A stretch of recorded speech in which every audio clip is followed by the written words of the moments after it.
Озорные рассказы. Оноре де Бальзак. Жена великого конетабля. Великий конетабль Арманьяк и желание завладеть огромным состоянием взял в жены графиню Бонну, которая уже была пребезмерно влюблена в малютку Савуази, сына камергера его величества короля Карла VI. Конетабль был суровым воином, невзрачным на вид, с огрубевшей кожей, густой бородой, вечно сыпавшим бранными словами, вечно занятым повишением людей, вечно преющим в сражениях или замышлявшим иные происки, далекие от дел любовных.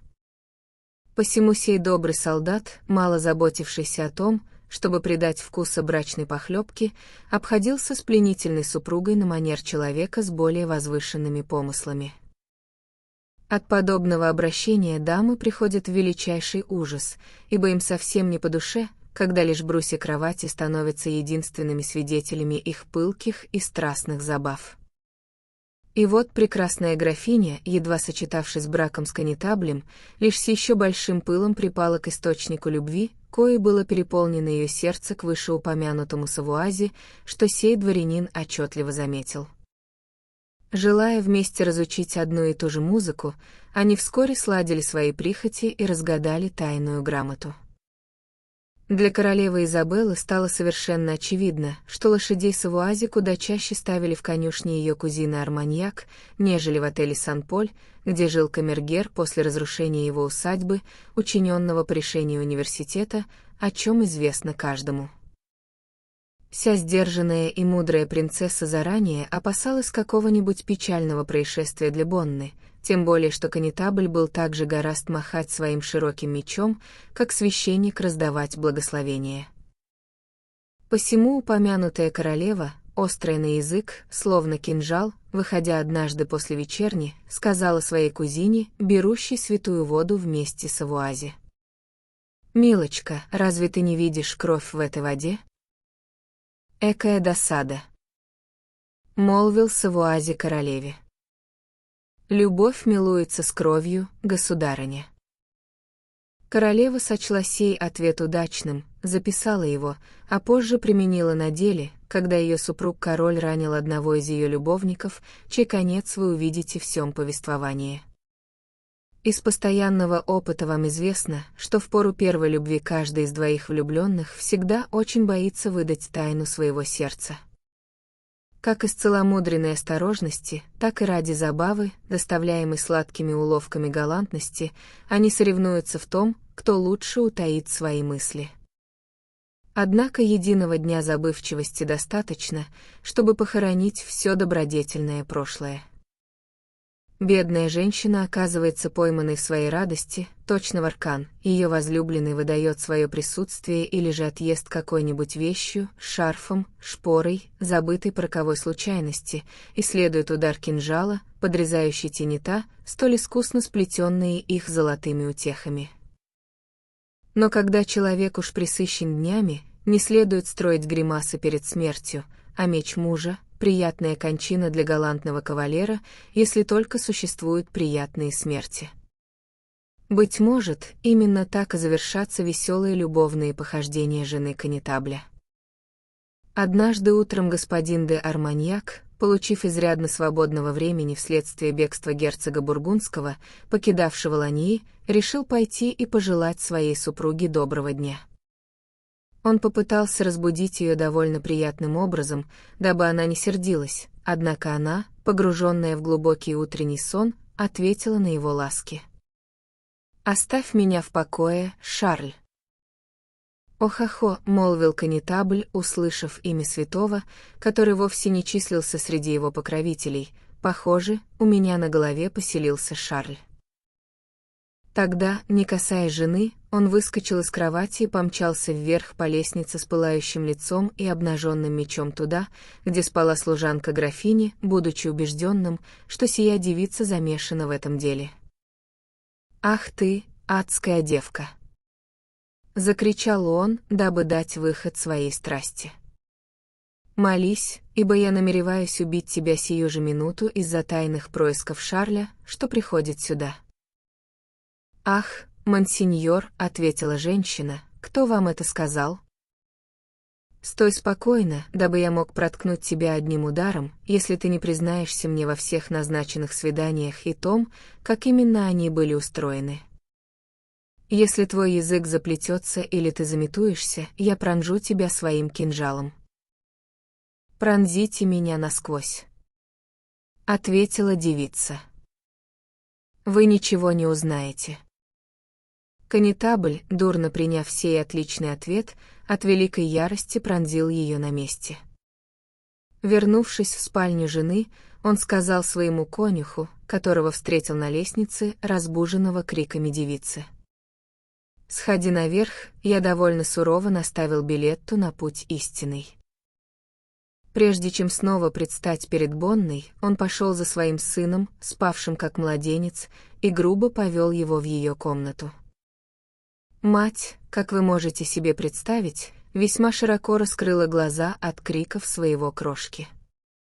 Она ужасно перепугалась, увидав его в руках мужа, чья правая рука была вся в крови, а свирепый взор обращен на мать и сына.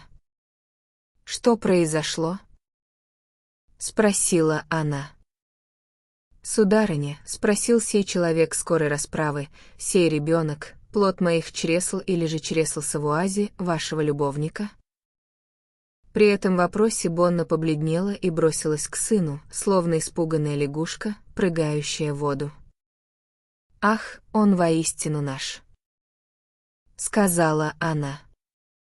«Если ты не хочешь видеть, как его голова покатится к твоим ногам, признавайся мне без всяких уверток. Ты навязала мне заместителя?» «Неужто?» «Кто он?» «Это не Савуази, и я никогда не назову имя человека, которого не знаю». Тут конетабль поднялся, схватил жену за руку, чтобы прервать ее речь ударом меча, но она, устремив на него властный взор, воскликнула: «Убейте меня, если хотите, но не касайтесь меня». «Ты будешь жить», — ответил муж, — «ибо я припас для тебя наказание куда более суровое, нежели смерть». Опасаясь выдумок, тенетов, доводов и ухищрений, привычных женщинам в столь отчаянных положениях, разнообразие коих они изучают день и ночь сами по себе или между собой, он удалился с этой грубой и горькой речью.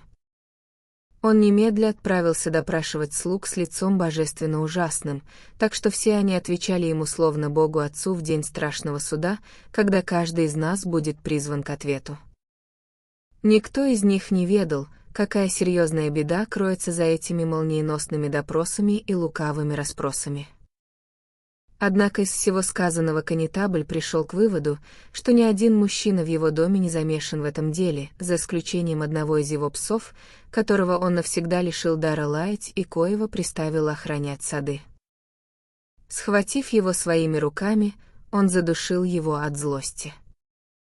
Сей факт навел его на мысль, что другой конетабль проникал в его дом через сад, единственный вход в который представлял собой калитку, выходившую к воде. Необходимо разъяснить тем, кто этого не знает, расположение отеля де Арманьяк, который занимал примечательное место подле королевских покоев Сан-Поль. На сём месте с тех пор был возведен отель де Лангвиль.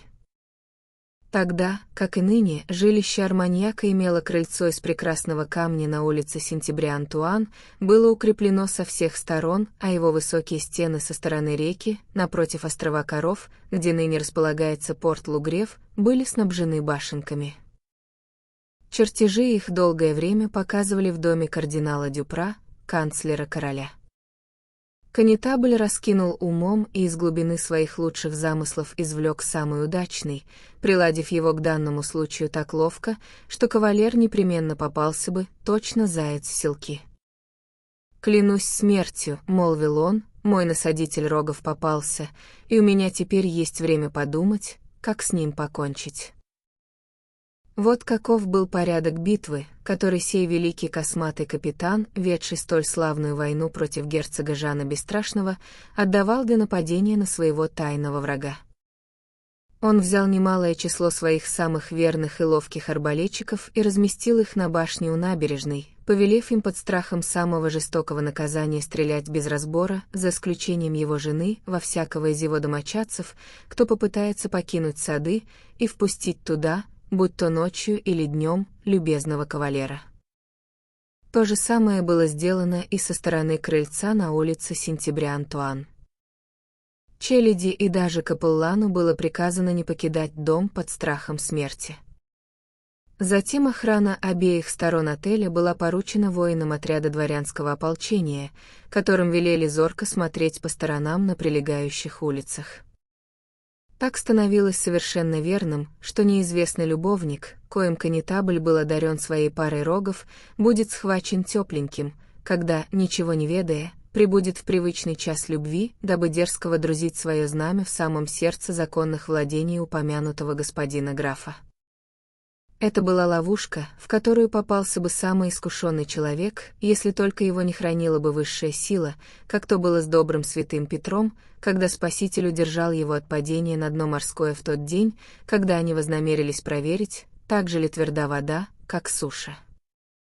У конетабля были дела с жителями Пуасси, и он был вынужден сесть в седло после обеда. Зная о его намерении, бедная графиня Бонна решила вечером пригласить своего молодого кавалера на тот пленительный поединок, в котором она всегда оказывалась сильнее. Пока конетабль смыкал вокруг своего отеля кольцо из лазутчиков и смерти, пряча своих людей возле калитки, дабы схватить кавалера на выходе и не ведая, откуда тот появится, его жена вовсе не забавлялась лущением гороха и не искала угли в золе. Первоснаперво пронзенная служанка поднялась и приползла к своей госпоже. Она поведала ей, что ее оскорбленный господин ничего не знает, и перед тем, как испустить дух, утешила свою дорогую госпожу заверением, что та может полностью положиться на ее сестру, которая служила прачкой в отеле и была готова дать изрубить себя на мелкий фарш ради ублажения сударыни. Сия девица была самой ловкой и плутовской бабой во всем округе, известной от Королевского совета до креста Травуар среди простого народа и весьма плодовитой на выдумки для самых отчаянных любовных дел. Затем, оплакав кончину своей доброй камеристки, графиня послала за прачкой, заставила ее бросить корыто и примкнуть к разбору мешка с хитрыми уловками, желая спасти Савуази даже ценой своего будущего спасения души. Первоснаперво обе женщины решили дать ему знать о подозрениях их господина и повелителя и просить его быть осторожным. И вот добрая прачка, неся свое корыто точно мул, пытается покинуть отель. Однако у крыльца она встретила ратника, который остался глух ко всем ласкам стирального корыта. Тогда из своего великого усердия она решила зайти к солдату с его слабой стороны и так растревожила его своими приласкиваниями, что он изрядно резвился с ней, хоть и был закован в доспехи для битвы. Однако, когда игра закончилась, он все же отказался выпустить ее на улицу. И хотя она пыталась добыть себе пропуск, запечатанный кем-нибудь из самых статных, считая их более галантными, ни арбалетчики, ни ратники, ни кто-либо иной не осмелились открыть для нее малейший проход из дома. «Вы злобные и неблагодарные мерзавцы», — молвила она, — «раз не оказываете мне подобные услуги». К счастью, за этим занятием она узнала обо всем и в великой спешке вернулась к своей госпоже, кою пересказала странные козни графа. Обе женщины держать новый совет, и не успели они пропеть «Аллилуйя» дважды, разбирая эти воинственные приготовления, дозоры, оборону и эти двусмысленные, предвзятые и дьявольские приказы и распоряжения, как шестым чувством, коим наделены все женщины, распознали особый крайний вред, угрожавший бедному любовнику. Сударыня, узнав, что только ей одной позволено покидать дом, решилась немедленно воспользоваться своим правом.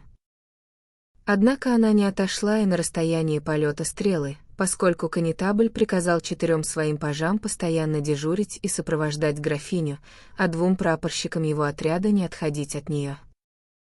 Тогда бедная дама вернулась в свои покои, рыдая так сильно, как только могут рыдать все Магдалины, изображенные на церковных картинах, вместе взятые. Увы, молвила она. Неужто мой возлюбленный будет убит, и я никогда больше его не увижу?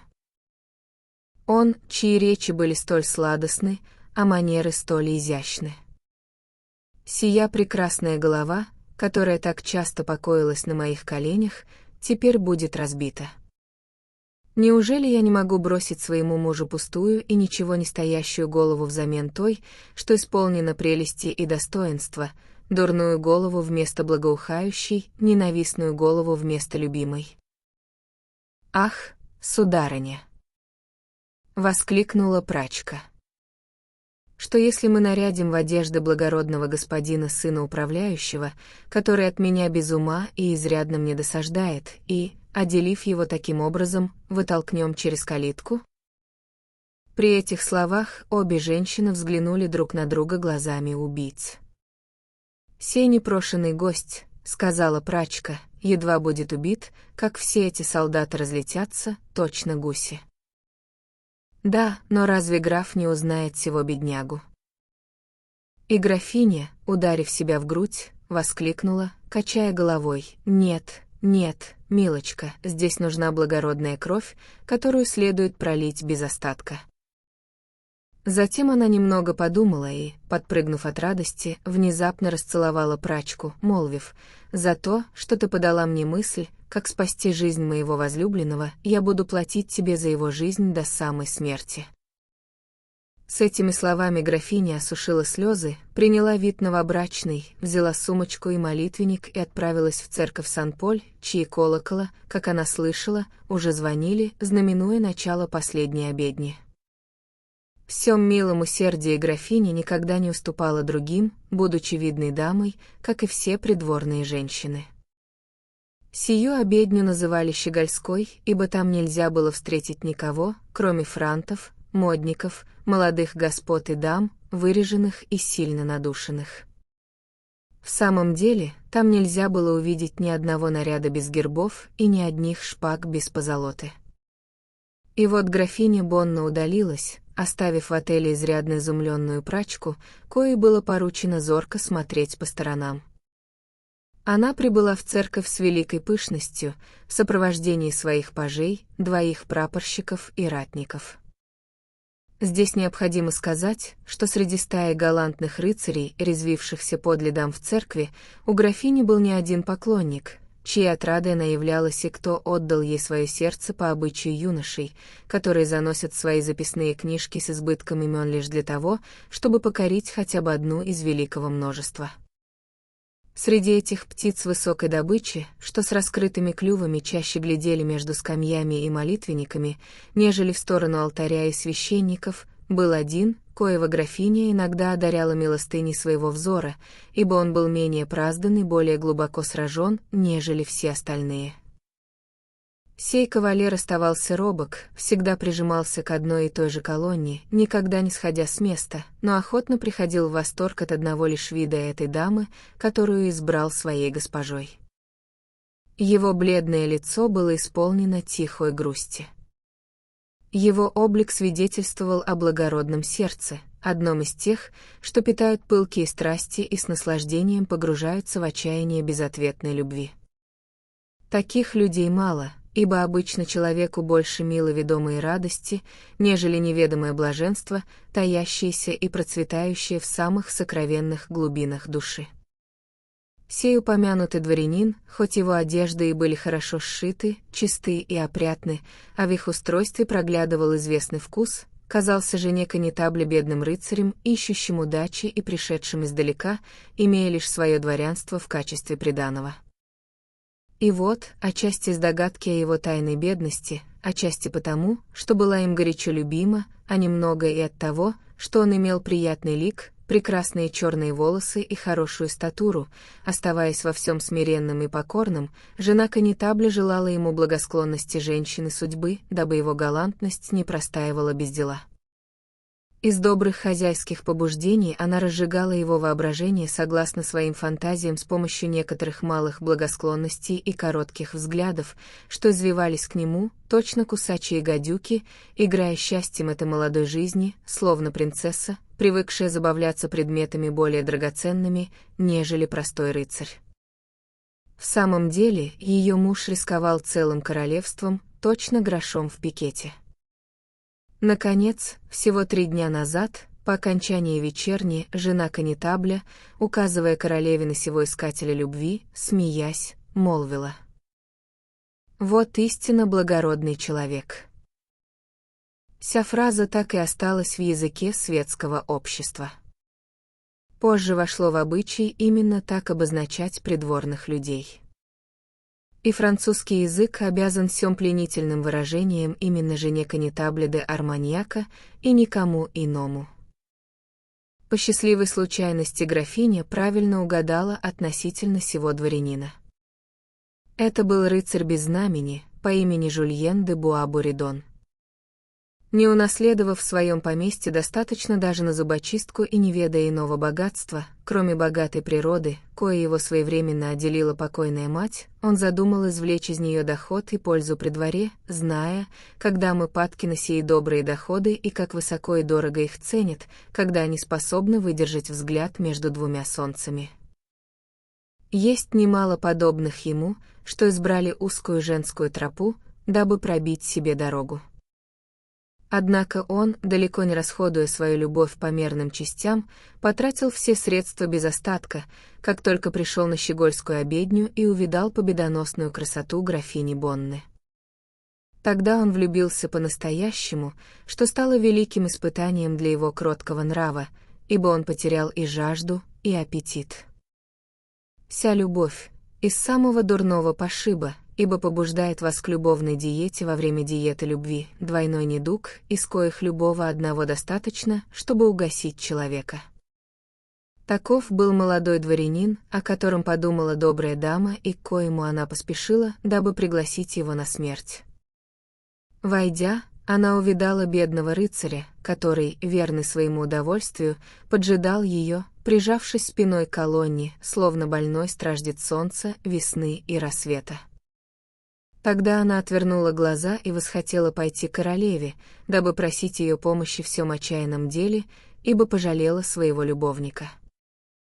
Однако один из капитанов сказал ей с великим видом почтения: «Сударыня, у нас приказ не позволять вам говорить ни с мужчиной, ни с женщиной, будь то хоть сама королева или ваш духовник. И помните, что на карту поставлены жизни всех нас. Разве ваша обязанность не умирать?» — спросила она. «А также повиноваться», — ответил солдат. Тогда графиня опустилась на колени на своем привычном месте, снова взглянув на своего верного раба, нашла его лицо еще более похудевшим и изрытым морщинами, чем когда-либо. «Экая досада», — молвила она. «Меня меньше будет мучить раскаяние из-за его смерти, он и так полумертв». С сём перефразированием своей мысли она устремила на упомянутого дворянина один из тех пылких взоров, что дозволены лишь принцессам да блудницам. И та ложная любовь, о которой свидетельствовали ее прекрасные глаза, причинила сладкую боль кавалеру у колонны. Кто же не любит пылкого прилива жизни, когда она так обволакивает сердце и поглощает все вокруг? Сударыня с удовольствием, всегда свежим в умах женщин, распознала всемогущество своего великолепного взгляда по тому ответу, который без единого слова даровал ей рыцарь. И в самом деле румянец, окрасивший его щеки, говорил лучше лучших речей греческих и латинских ораторов и был прекрасно понят. При сём милом зрелище графиня, дабы удостовериться, что это не прихоть природы, потешилась испытанием того, как далеко зайдет сила ее глаз. Посему, разжегши своего раба более 30 раз, она утвердилась в своем убеждении, что он доблестно умрет ради нее. Вся мысль так тронула ее, что трижды между молитвами ее подмывало желание собрать воедино все радости человека и растворить их для него в одном единственном любовном взгляде, дабы ее не упрекнули однажды в том, что она погубила не только жизнь, но и счастье сего дворянина. Когда служивший священник повернулся, дабы воспеть прощание с сем золоченым стадом, жена конетабля вышла со стороны колонны, где находился ее придворный, прошла перед ним и постаралась внушить его разуму красноречивым взглядом, дабы он следовал за ней. Дабы сделать совершенно понятным и значащим сем милый призыв, лукавая плутовка снова повернулась немного спустя после того, как прошла мимо него, дабы вновь попросить его общества. Она увидала, что он немного сдвинулся с места, но не смел продвигаться далее, настолько был скромен. Однако при сём последнем знаке дворянин, уверенный, что не слишком доверчив, смешался с толпой мелкими и бесшумными шагами, словно невинный младенец, боящийся вступить в одно из тех добрых мест, что люди называют дурными. И шел ли он сзади или впереди, справа или слева, моя дама одаряла его сверкающим взглядом, дабы еще сильнее завлечь его и получше притянуть к себе, точно рыбак, который слегка поддергивает леску, дабы зацепить пескаря на крючок. Словом, графиня так хорошо исполняла ремесло дочерей удовольствия, когда они трудятся, дабы принести муку на свои мельницы, что никто бы не сказал, будто что-то так похоже на блудницу, как женщина высокого происхождения. И в самом деле, прибыв к крыльцу своего отеля, графиня помешкала войти и снова повернула лицо к бедному рыцарю, дабы пригласить его сопутствовать ей, устремив на него столь дьявольский взгляд, что он прибежал к королеве своего сердца, веря, будто позван ею. Тут она подала ему руку, и оба, кипя и трепеща от противоположных причин, оказались внутри дома. В сём несчастный час сударыня де Арманьяк устыдилась того, что совершила все эти блудни ради выгоды смерти и дабы получше предаться Вуазе, дабы спасти его. Однако сие малое раскаяние было хромым, как и большие, и пришло слишком поздно. Видя, что все готово, графиня тяжело оперлась на руку своего вассала и сказала ему: «Иди скорее в мою комнату, мне необходимо поговорить с тобой». И он, не ведая, что его жизнь в опасности, не нашел голоса, дабы ответить, настолько надежда на близкое счастье перехватила ему дыхание.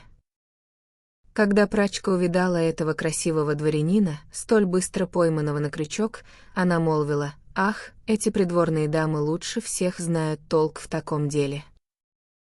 Затем она почтила сего придворного глубоким поклоном, в котором выражалось ироническое почтение, принадлежащее тем, кто имеет великую отвагу умирать ради такой малости.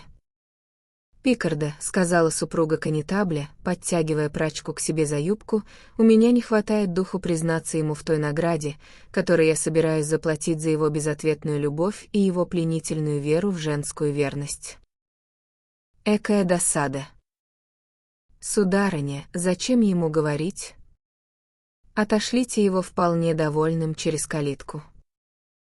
Столько мужчин умирает на войне ни за что, так неужели сей не может умереть хоть за что-то? Я найду вам другого, такого же, если это вас утешит». «Идем», — воскликнула графиня, — «я признаюсь ему во всем. Сие будет мне наказанием за мои грехи».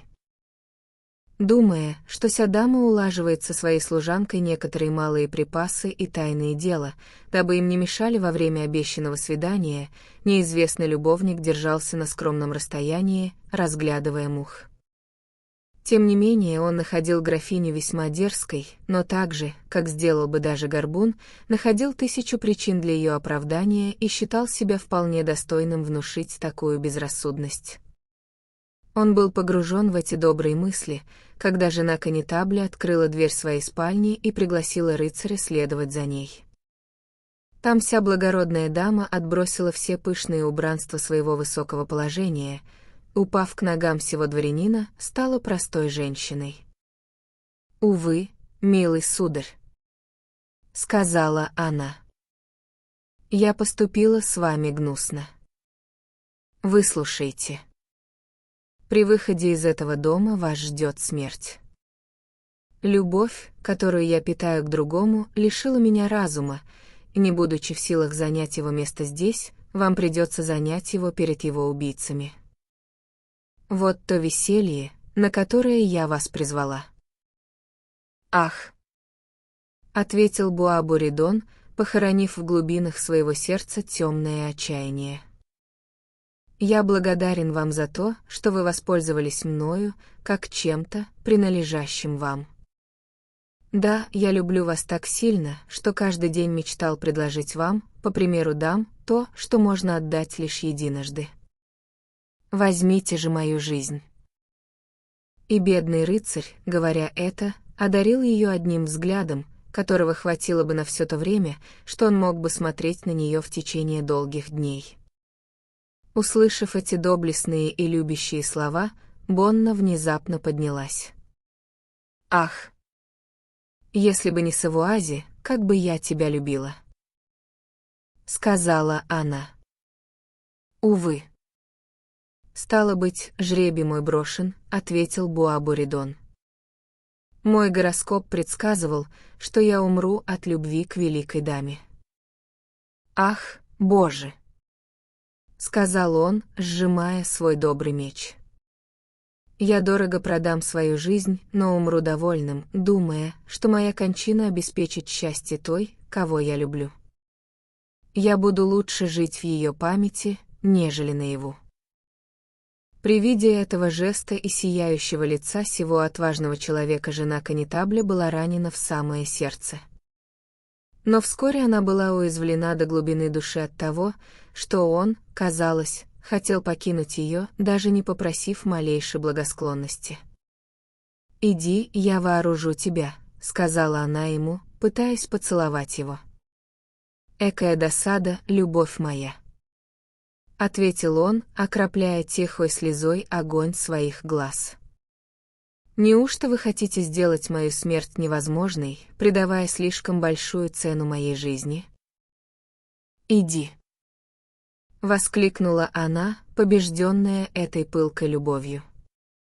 «Я не ведаю, каков будет конец всего этого, но иди, а после мы пойдем и погибнем вместе у калитки».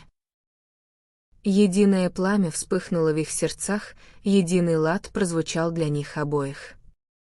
Они обнялись с восторгом в том упоительном избытке безумной лихорадки, который, я надеюсь, вам хорошо ведом. Они погрузились в глубокое забвение опасностей, грозивших Савуази, им самим, конетаблю, смерти, жизни и всему на свете. Тем временем стражник у крыльца отправился известить конетабля о прибытии кавалера и поведать ему, как ослепленный дворянин не обратил никакого внимания на знаки, кое во время обедни на дороге подавала ему графиня, дабы предотвратить его гибель.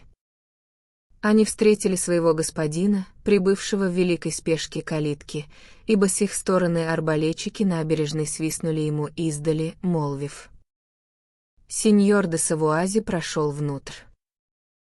И в самом деле, Савуази прибыл в назначенный час, и, как все любовники, думая лишь о своей даме, не заметил лазутчиков графа и прошмыгнул в калитку. Сие столкновение любовников стало причиной того, что конетабль прервал на полуслове тех, кто пришел с улицы Сентября-Антуан, молвив им с повелительным жестом, пренебречь коим они не сочли разумным: «Я ведаю, что зверь пойман». Тут все с великим шумом устремились через упомянутую калитку с криками: «Смерть ему! Смерть ему!». Ратники, арбалетчики, конетабль и капитаны все на полном скаку налетели на Шарля Савуази, племянника короля, на коего они напали под окном графини. По странной случайности стоны бедного юноши горестно вырывались, мешаясь с воплями солдат, одновременно с пылкими вздохами и криками, исторгаемыми двумя любовниками, поспешившими укрыться в великом страхе. «Ах!» — сказала графиня, бледнее от ужаса. «Савуази умирает ради меня». «Но я буду жить ради вас», — ответил Буабуридон, «и сочту за радость заплатить ту же цену за свое счастье, что заплатил и он». «Спрячься в сундук с платьем», — воскликнула графиня. «Я слышу шаги конетабля». И в самом деле, господин Дарманьяк появился весьма скоро с головой в руке, положив ее, всю окровавленную, на каминную полку, молвил: «Взгляните, сударыня, на картину, кое просветит вас относительно обязанности жены перед ее мужем. «Вы убили невиновного человека», — ответила графиня, не изменившись в лице. «Савуази не был моим любовником». И с этой речью она гордо посмотрела на конетабля с лицом, отмеченным столь великим притворством и женской дерзостью, что муж стоял, выглядя так же глупо, как девица, обронившая записку перед многочисленным обществом, и боялся, что совершил ошибку. «О ком же ты думала сегодня утром?» — спросил он. «Я грезила о короле», — сказала она. «Тогда, милочка, отчего же ты не сказала мне об этом? А разве вы поверили бы мне в той скотской страсти, в коей находились?» Конетабль почесал за ухом и ответил. «Но как у Савуази оказался ключ от калитки?» «Я не ведаю», — отрезала она, «если только вы благоволите поверить тому, что я вам сказала». И его жена легко повернулась на каблуках, словно флюгер, повернутый ветром, делая вид, будто идет заниматься домашними делами.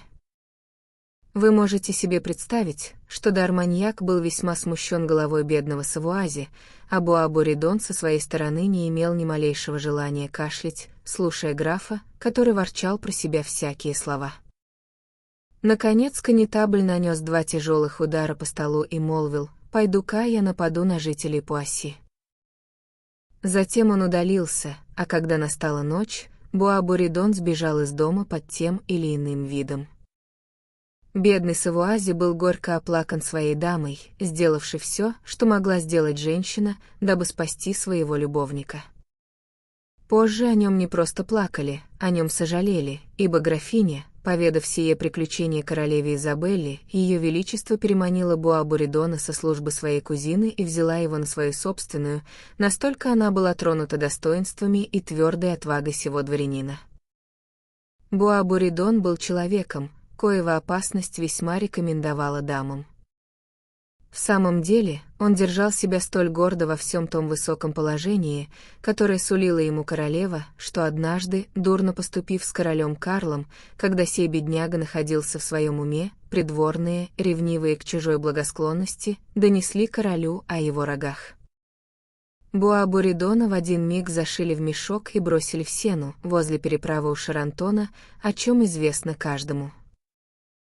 Мне нет нужды добавлять, что с того дня, как конетабль забрал себе в голову неосмотрительно играть с ножами, его добрая жена так хорошо использовала 2 смерти, кои он причинил, и так часто бросала их ему в лицо, что сделала его шелковым, точно кошачья лапка, и наставила его на праведный путь брака, а он провозгласил ее скромной и добродетельной женой конетабля. Каковой она и являлась на самом деле. Поскольку сия книга должна, согласно правилам великих древних авторов, соединять некие полезные вещи с добрым смехом, который вы в ней найдете, и содержать наставления высокого вкуса, я прошу позволения известить вас, что квинтэссенция сей истории такова: женщинам никогда не следует терять головы в серьезных случаях, ибо Бог любви никогда не оставляет их. Особенно, когда они прекрасны, молоды и из хорошей семьи. А кавалерам, отправляясь на любовное свидание, следует идти туда не как ветреным юношам, но осмотрительно, и зорко смотреть по сторонам возле норы, дабы не попасть в известные ловушки и сберечь себя, ибо после доброй женщины самая драгоценная вещь — это, безусловно, пригожий дворянин.